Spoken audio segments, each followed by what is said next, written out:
like you're talking to me. You start talking, tell us how you ended up in Aiken, and tell us about yourself.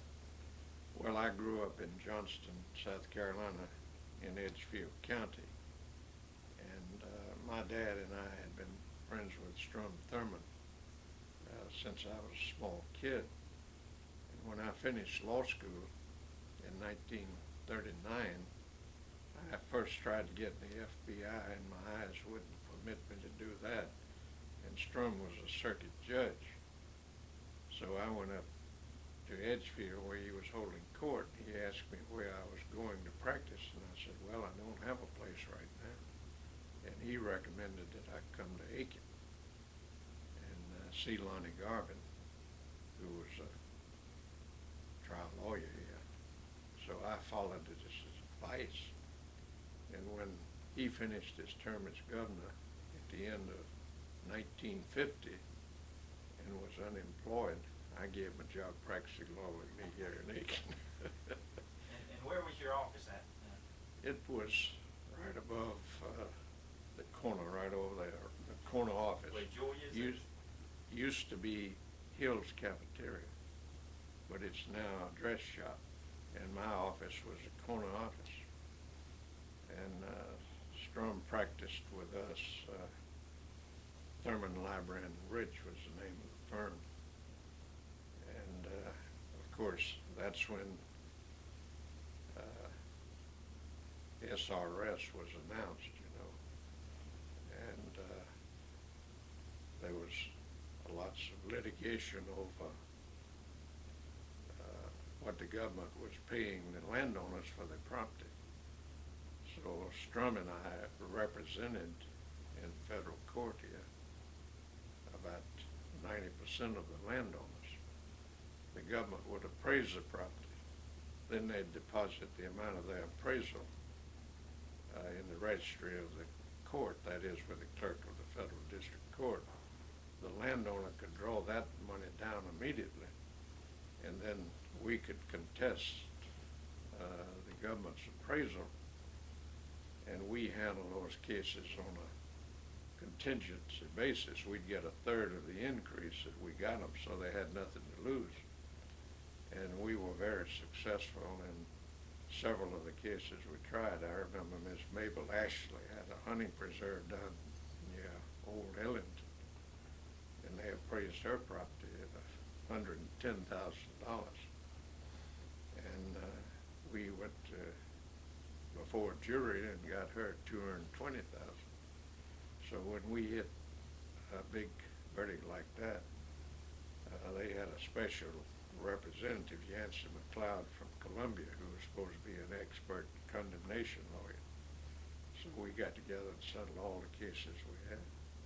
And of course, you may not remember, you may not have been born then, but soon after the plant was announced, they had a big explosion over here on Main Street that occurred. Were you in Aiken that day? Were you in your office when that? I was on my way to take my children to school, and I heard this terrible noise, and it happened in Wally Jones's electric company. And so happened that I saw Clifton Weeks on the street that morning. He asked me to represent him, because he owned that building and some other property that was damaged.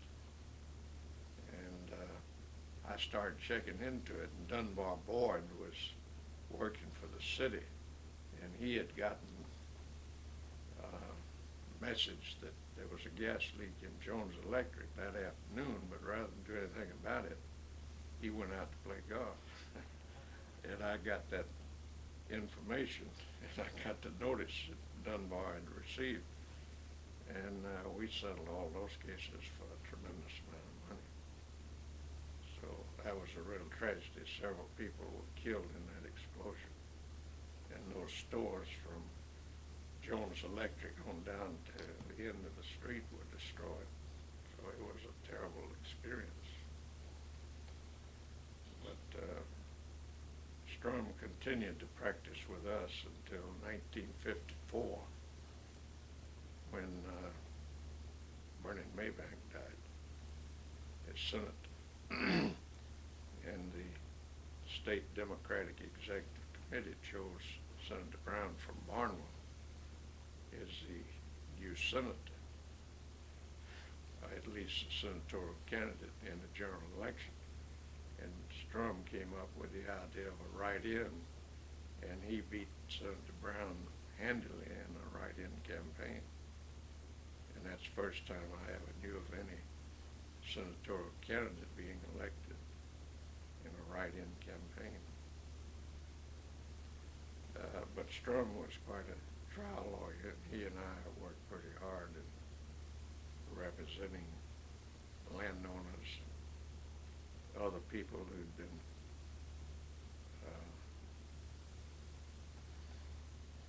seriously injured, the families of people who've been killed in wrecks. And, we made a very fine income while he was here, and I had 4 children, and I sent them all to college without having to borrow any money. Just a very good income. And Strum and I have been very close friends, and he's the one that pushed me. Is Lee here? You know Lee? When he finished his term as governor at the end of 1950 and was unemployed, I gave him a job practicing law with me. So now, what year was that? He came here in early '51, and that's when the SRS had been announced, you know. I mean, the word was out that something big was coming, but we didn't know exactly what it was. Could you tell us what it was like living in Aiken when SRS did come? What changes? Well, before SRS came, see, I came here in '39 to begin my practice. And I practiced with Lonnie Garvin until the war came along, World War II. And I had run for the legislature from Aiken County, and that's when you ran from the county as a whole, not little districts like it is now. And in August of '42, I was elected to the legislature on the first ballot. And my son Chuck, who's a city judge here now, was born August 20th. And like I said, I was elected on the 25th, and I got my call into the Navy on the 30th of August. And on top of that, my mother-in-law was visiting me. So August 1942 was a very eventful month in my life. But I resigned from the legislature to go to the Navy, and I served in the Navy for 41 months. And while I was overseas in the Navy, my twin sons, Dick and Doc, you know, Doc very well, he's your neighbor. They were born, and they were 15 months old before I ever had a chance to see them. But I worked in the Office of Chief of Naval Operations in Washington and wrote the directives for Admiral Good's signature setting up the bases in southern England from which the invasion came. And then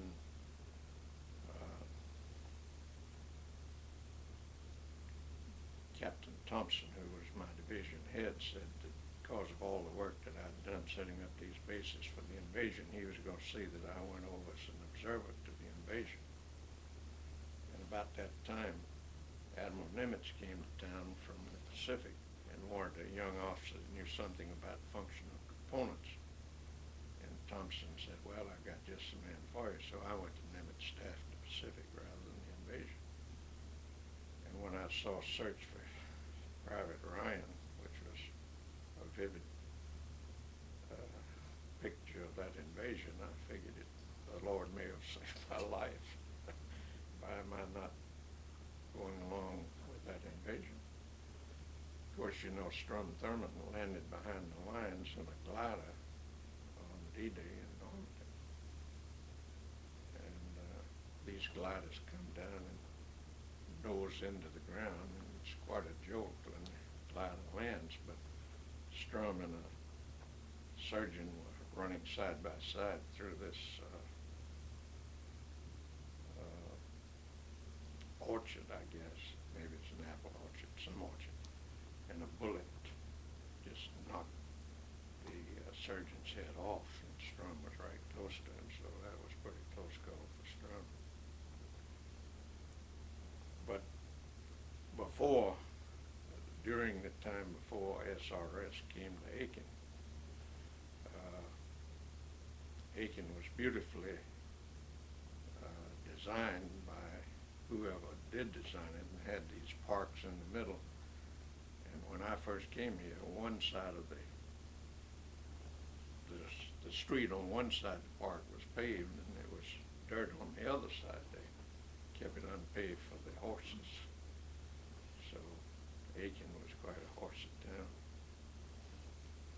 And my first wife, Jean, came from northern New York State. She graduated from Simmons College in Boston.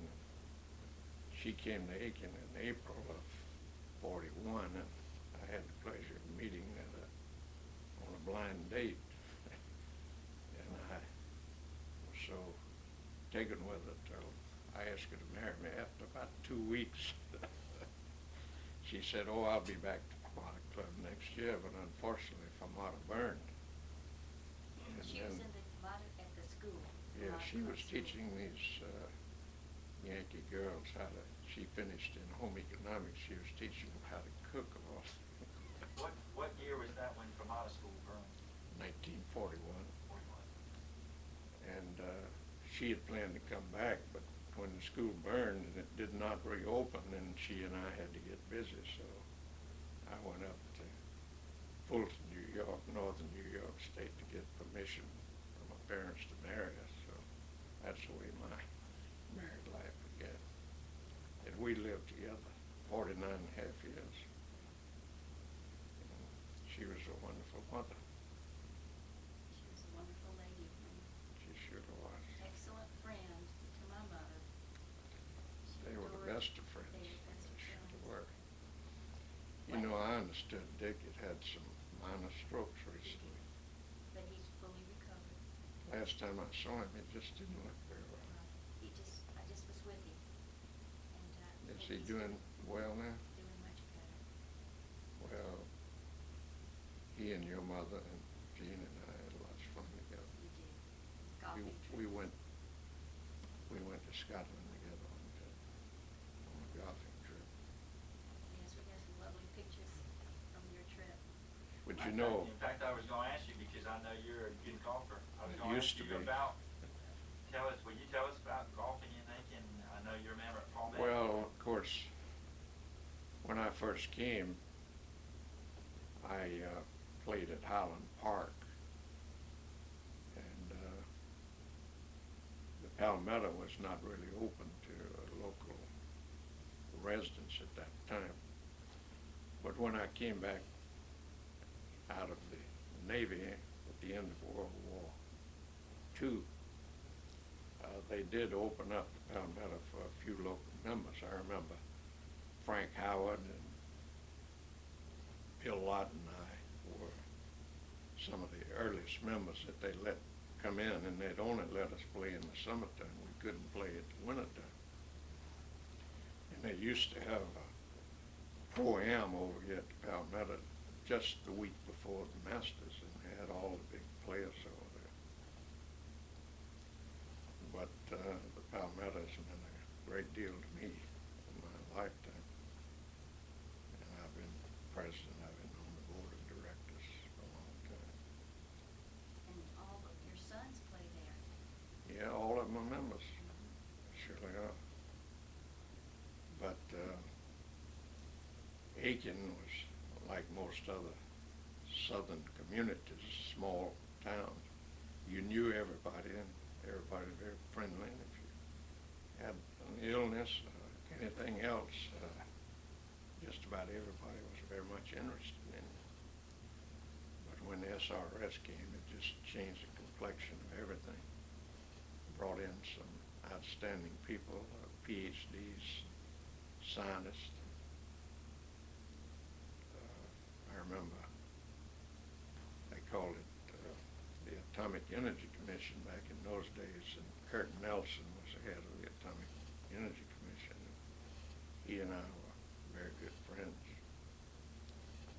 and it really changed Aiken very radically, I'd say. Made it a different place to live. It brought in so many wonderful people. And I guess Aiken probably had as many PhDs as any college town you could find. And with it, it brought school teachers, Yeah, for our school system. yeah, surely did.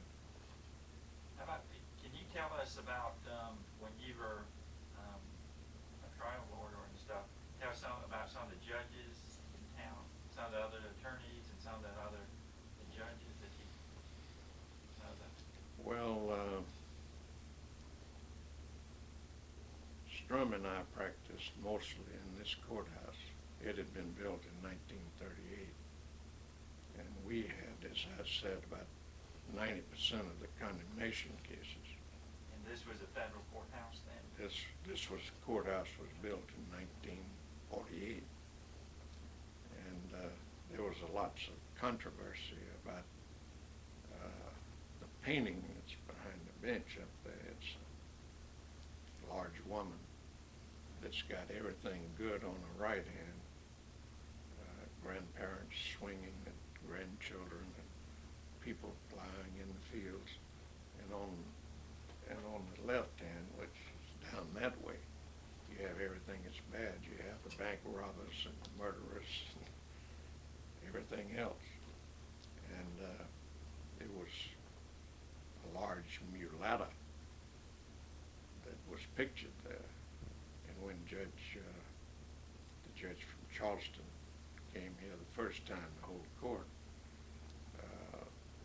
he said, "I'm not going to preside over court with that painting back there because people will be staring at that rather than listening to what's going on in court." So he got Ernest Allen, who was clerk of court in the federal court at that time, to go out and get a drapery to put over it, and it's been covered ever since.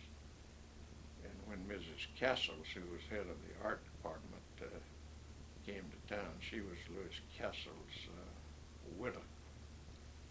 She took a big interest in that painting, and before I ever met her, she started writing these articles in the paper about Judge Simons keeping that wonderful painting in jail, in prison, where nobody could see it.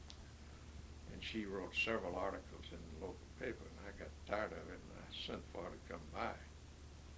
And I said, "Miss Castles, I want you to know that any time court's not in session, and we'll put a sign, you can give as much publicity to it as you want.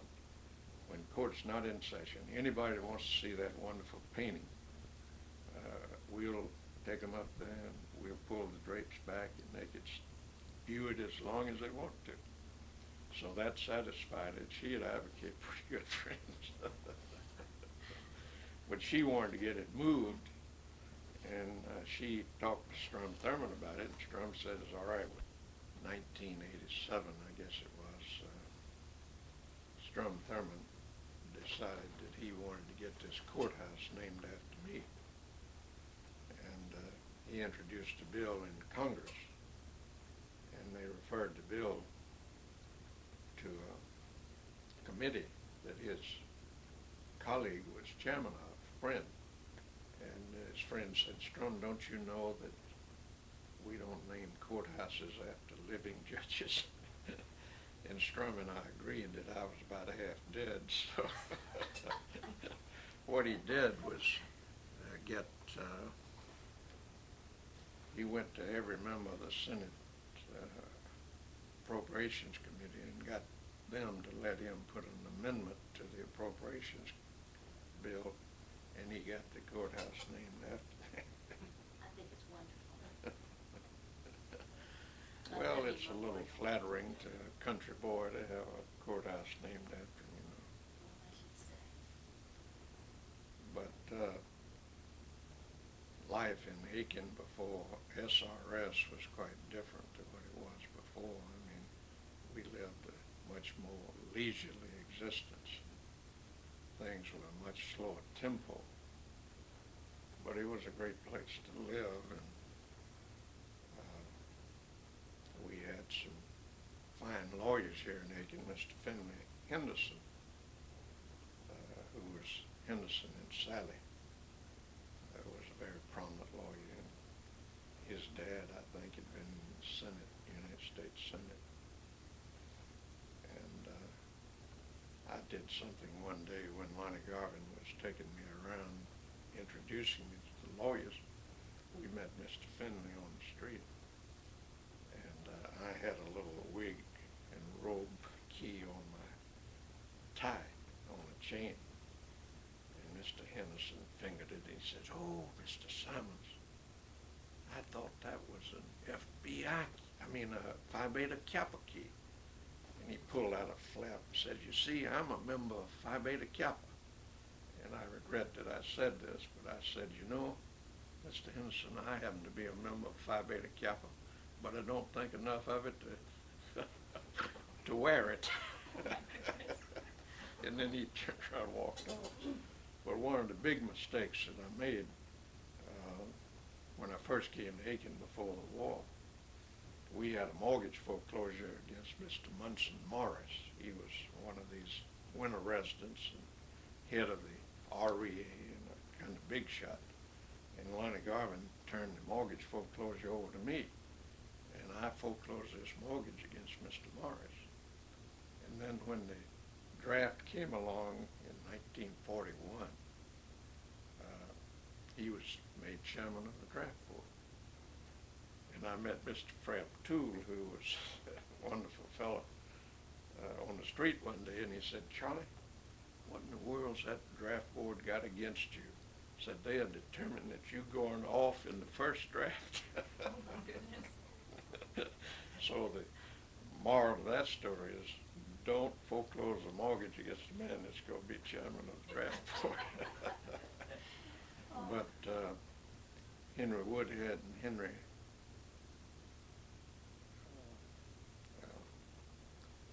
I can't think of Henry's name, but three of us went to Washington immediately to try to get in the Marine Corps. And there again, I couldn't get in because of my eyes, but Ed Aswell did get in. And I came back, and I applied for a commission in the Navy, and that's when I got in the Navy.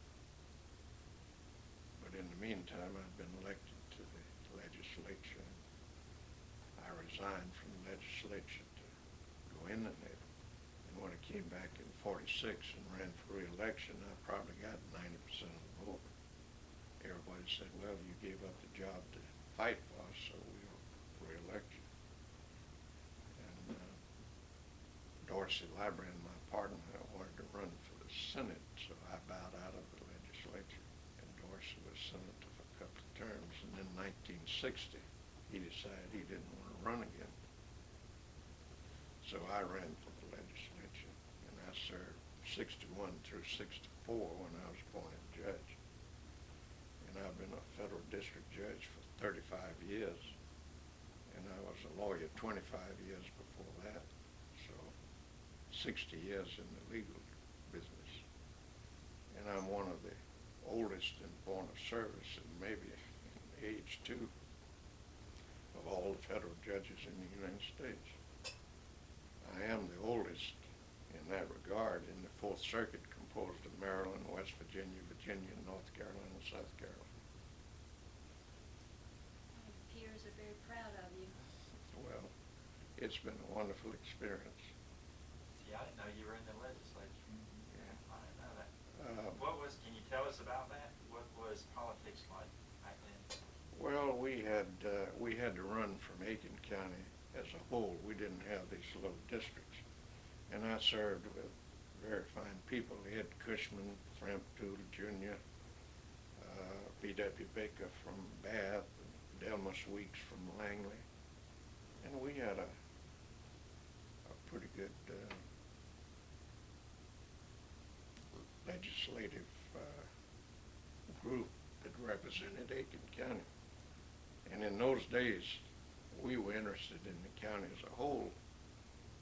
Wagner, Sally, Jackson, Beach Island, North Augusta, even up to Eureka, because we were represented, we were voted on by the county as a whole, and we were definitely interested in the county as a whole.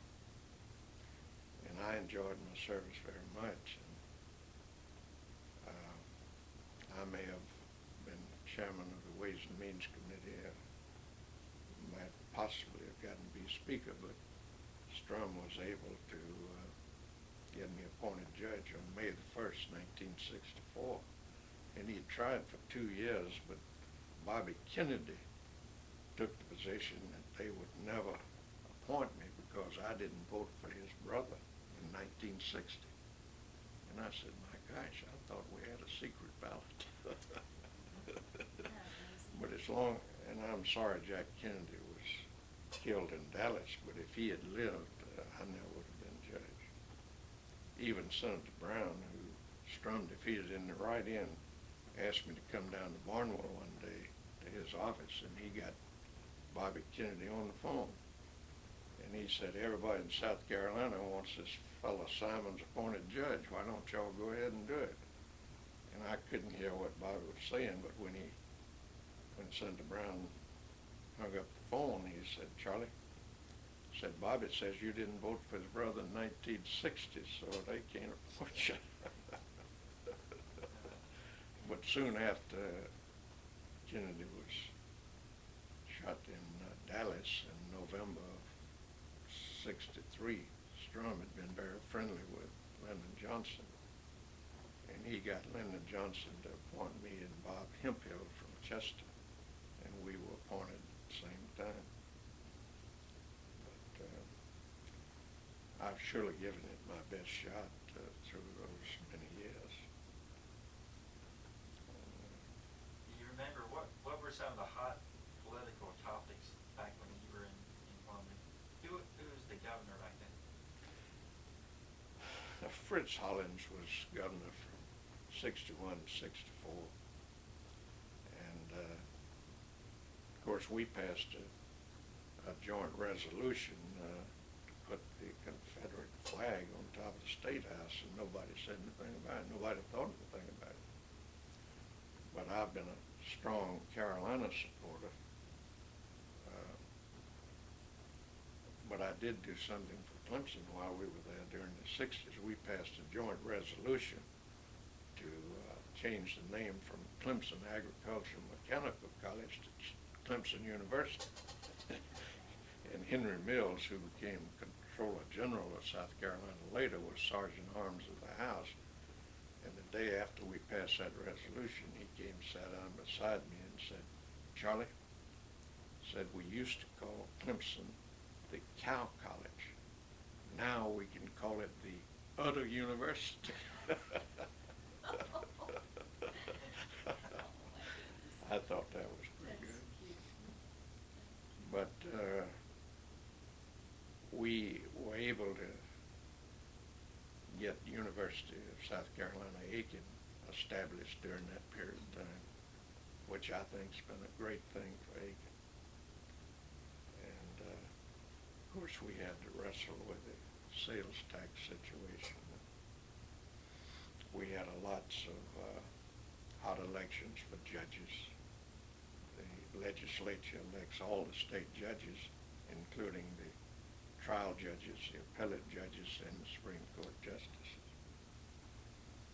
And I remember one hot election we had was when Frank Epps came up for election, and he was running against a senator by the name of Bradley Morrow from Greenville. And we were able to get Frank elected. And although he's retired, he's still holding a good bit of court like I am. And you read lots in the paper about Frank Epps today. But I enjoyed my legislative service. Of course, you'd go to Columbia on Tuesday and come back Thursday afternoon, and it would interfere with your law practice. But I had some good partners. Things went along pretty well. In any particular questions you'd like to ask me, I'll be glad to try to answer. Well, I'd like to ask you what the ladies did during the times that you were on the golf course. What did they do for the women in the community back, back in maybe 40s, back in 40s? Well, they had the 44? garden clubs, you know, and they had these other organizations like the Town and Country Club. And Their families. PEO, you've heard of that, that's a woman's organization. I don't know what PEO stands for, but my I wife. know what you used to call it. Petticoat Center only. Well, Jean was a very active member of the PEO. Fortunately, she never had to work outside of the home, and she devoted her life to raising the 4 kids, you know. And they were really worshipers of hers, you know. But there was, the ladies had their bridge clubs, and it was just a good time to live. I mean, they're very enjoyable. They did any golfing? Did they play with the other ladies in the golf Yeah, league? Jean was something of a golfer, but she was more of a homemaker than anything else. She just never could get too much interested in golf. But she was very active in garden club activities, bridge,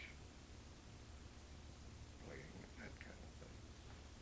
Pete asked a minute ago what the hottest item for the, I guess politically, on a state level.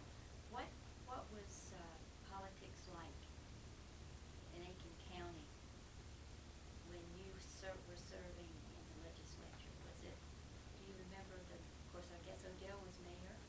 Wendell was mayor, and he made a fine mayor, and he served for about 40 years.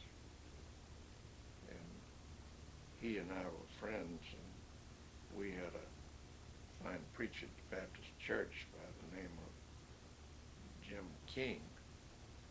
And I told Jim one time, I said, Odell and Strom Thurmond and I sit together during your sermons to keep each other awake.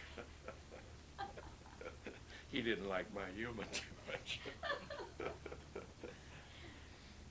But I heard this true story they say about Jim King when word got out that he'd received this call to this very large Baptist church in Atlanta. And one of the ladies of the church went by his home to see him. And one of the children came to the door and she said, I'd like to see your dad. And the child said, he can't be disturbed. He's in his study praying as to whether to accept this call to Atlanta or not. And the lady said, well, let me see your mother. She said, she can't be disturbed. She's upstairs packing.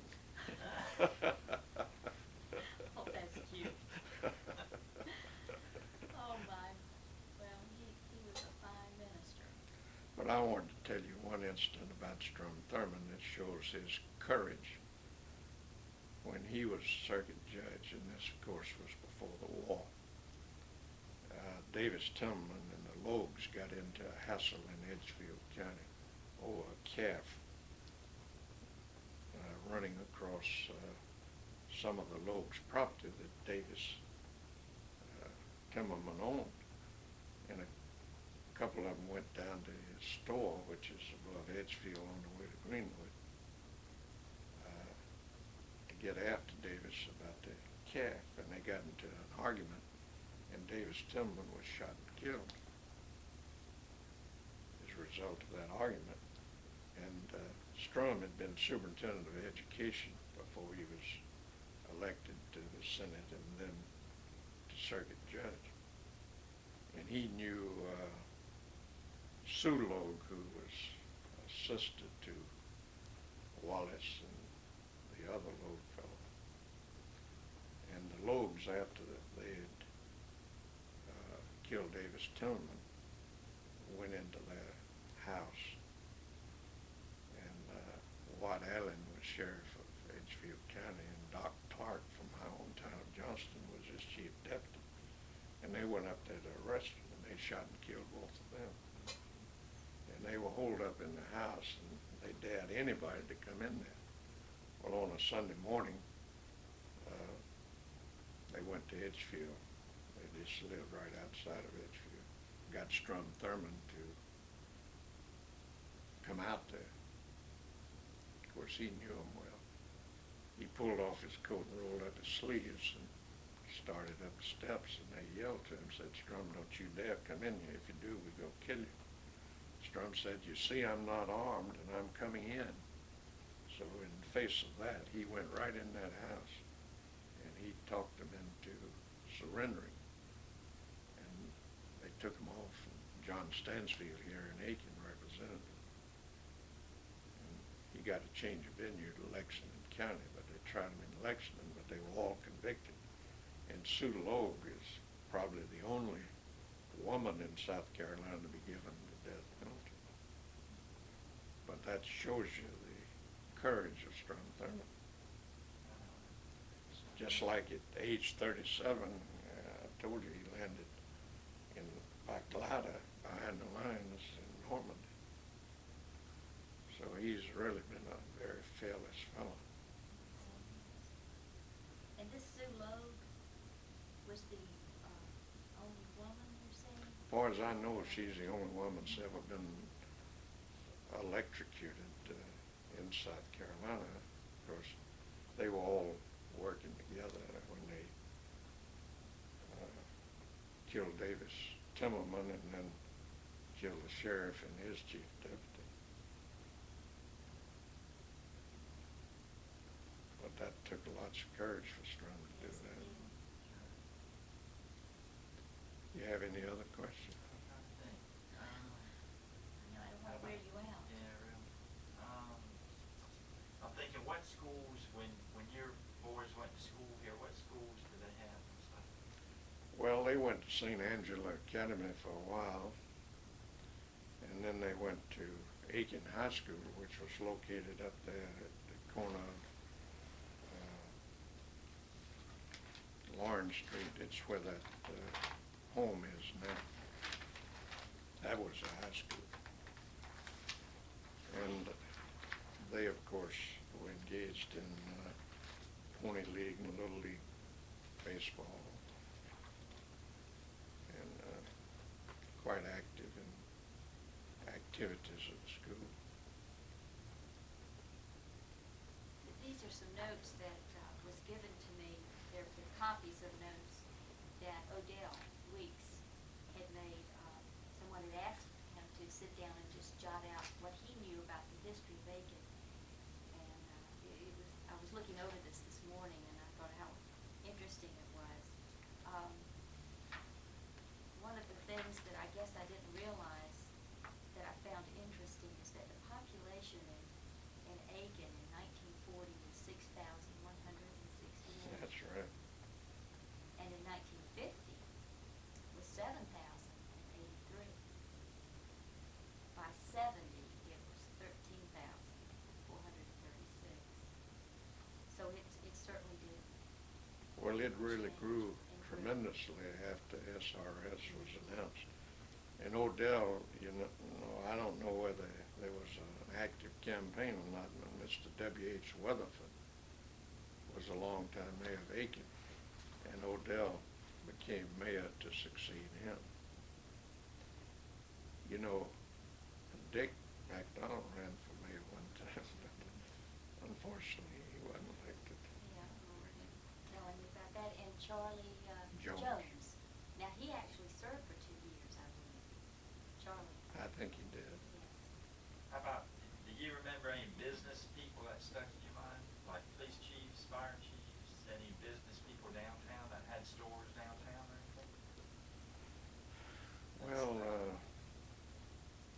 there was a men's store down there that Ernest, can you help me with his name? Ernest. Was it Ernest? He he had a store right next to Horn's grocery store. Horn's grocery store was on the corner where Aiken drug is now.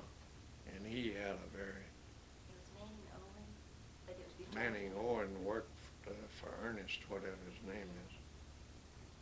And they had a fine clothing store right next door to Hahn's.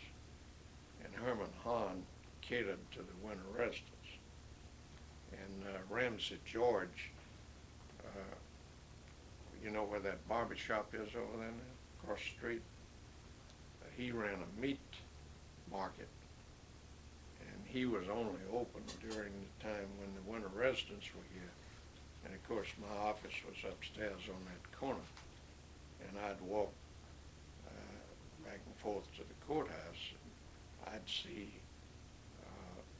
people delivering whole lambs and sides of beef and everything to the winter residents. They would have their coolers at home. He had a thriving business and made a good living just for 3 or 4 months while the winter residents were here.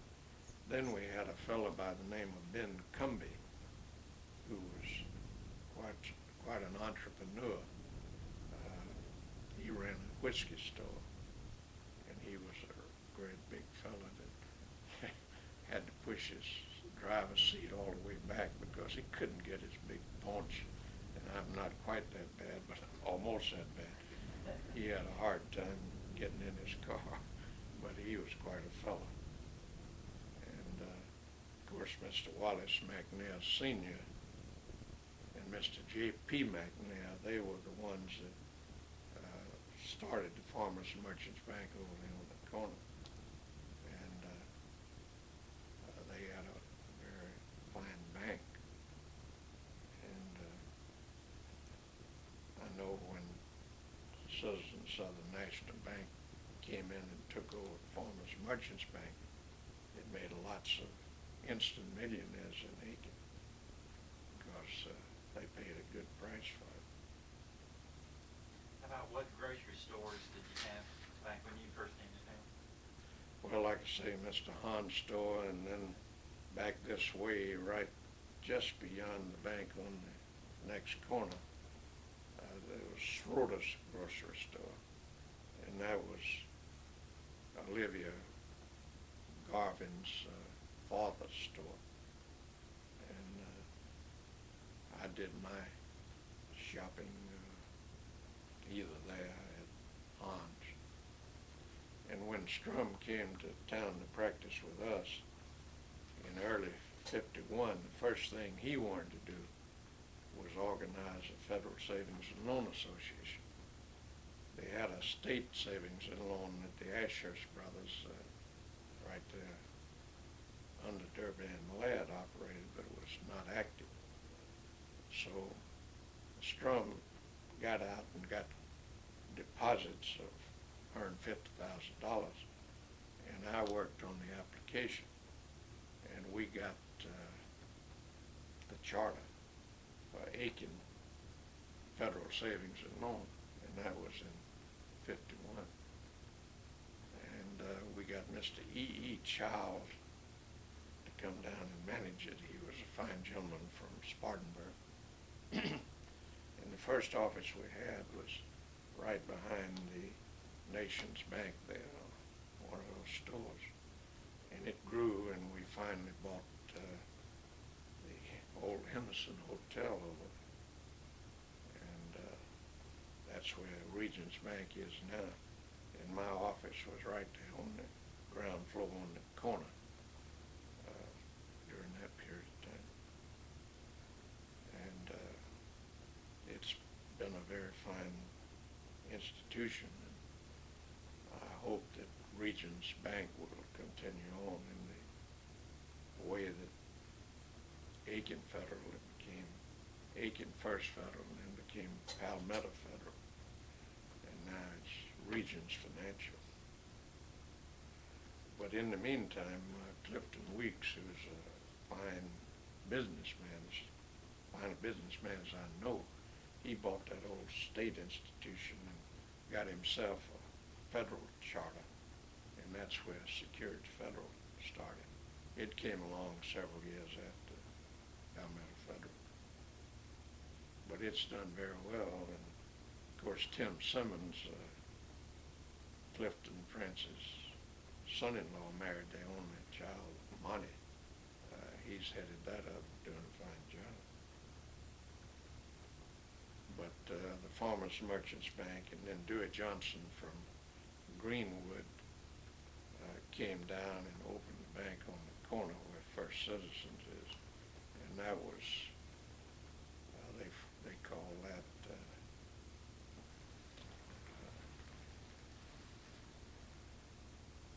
forgot now exactly what they did call it, but they operated it as Bank of Aiken there for a good while. And his son-in-law, Bill Ellington, who later became the Cadillac dealer back up the street, was the manager of that bank. And that gives you an idea of the That's two great. banks that we had.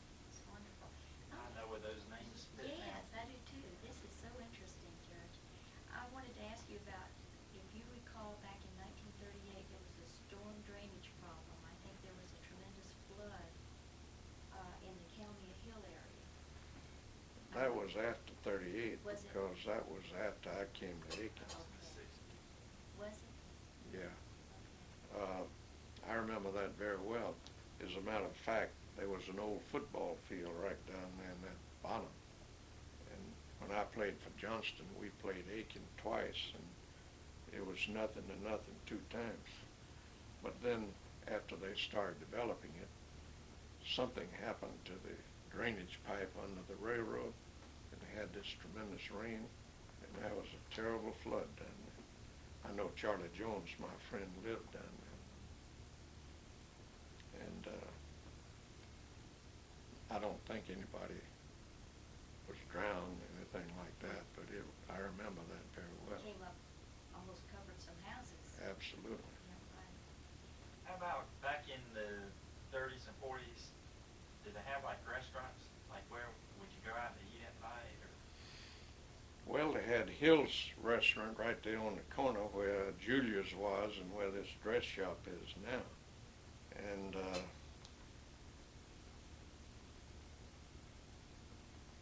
I think back in those days, if you were going out for dinner, most of us would go over to the Town Tavern in Augusta, Georgia. Right. And they had a thick-end club steak that was like a roast. And you had to call in advance to reserve one because everybody wanted a thick-end club. And the Town Tavern was really the spot that most all of us went when we went out to dinner. And of course, we didn't have near the fast food restaurants like McDonald's and Hardee's and Wendy's. We didn't have any of those at that time. The place out on number 1, it's on the left of the road now. That was a place that was Is it frequented. Dinner Bell? Was it called the Dinner Bell or something? No, this is a place just beyond where Burgess. Okay, what, Snowcap? Is that? No, Did it's, they have the Hornet's Oh, Nest the at one Hornet's time? Nest was one place, but that was 50s. I just can't think of the name of it. Yeah. It's open now and serving lots of people. But it was open back in those days. And I remember when I was courting Jean when she was here in 41, we'd go out there. And, it was a very popular place, but Oh, the variety. Is it With where the the variety is? Variety. That's it. That's it, sure. I couldn't think of it either. So we had the St. Angela Academy and Aiken Prep, Aiken Day, and the two public schools, I guess. Aiken had Institute Schofield. and Schofield, the Aiken Institute. That's where the library is now, I guess, Aiken Institute. No, Aiken Institute was up here. What was, Right, the, Schofield was, I guess it's always been Schofield, yeah. How about, did you ever deal with any of the winter colony people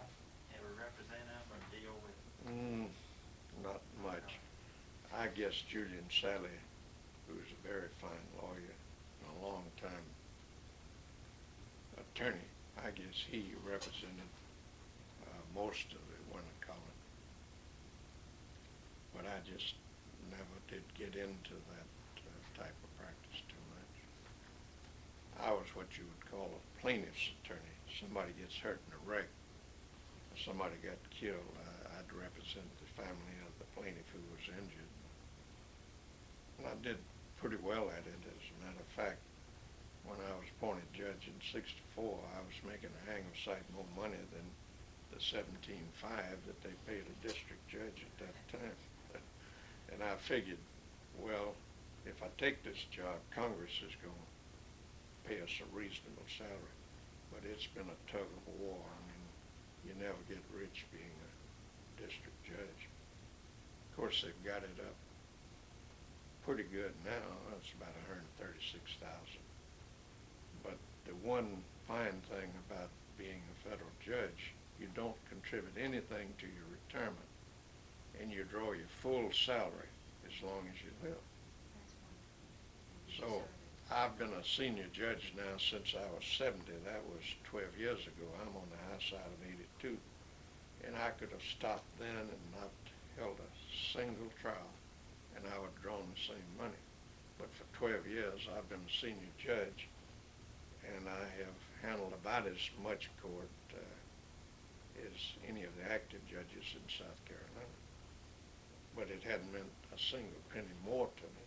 It does permit me to have my office, my staff, and gives me something to do, because even when I was in good health, you can't play golf every day, you know.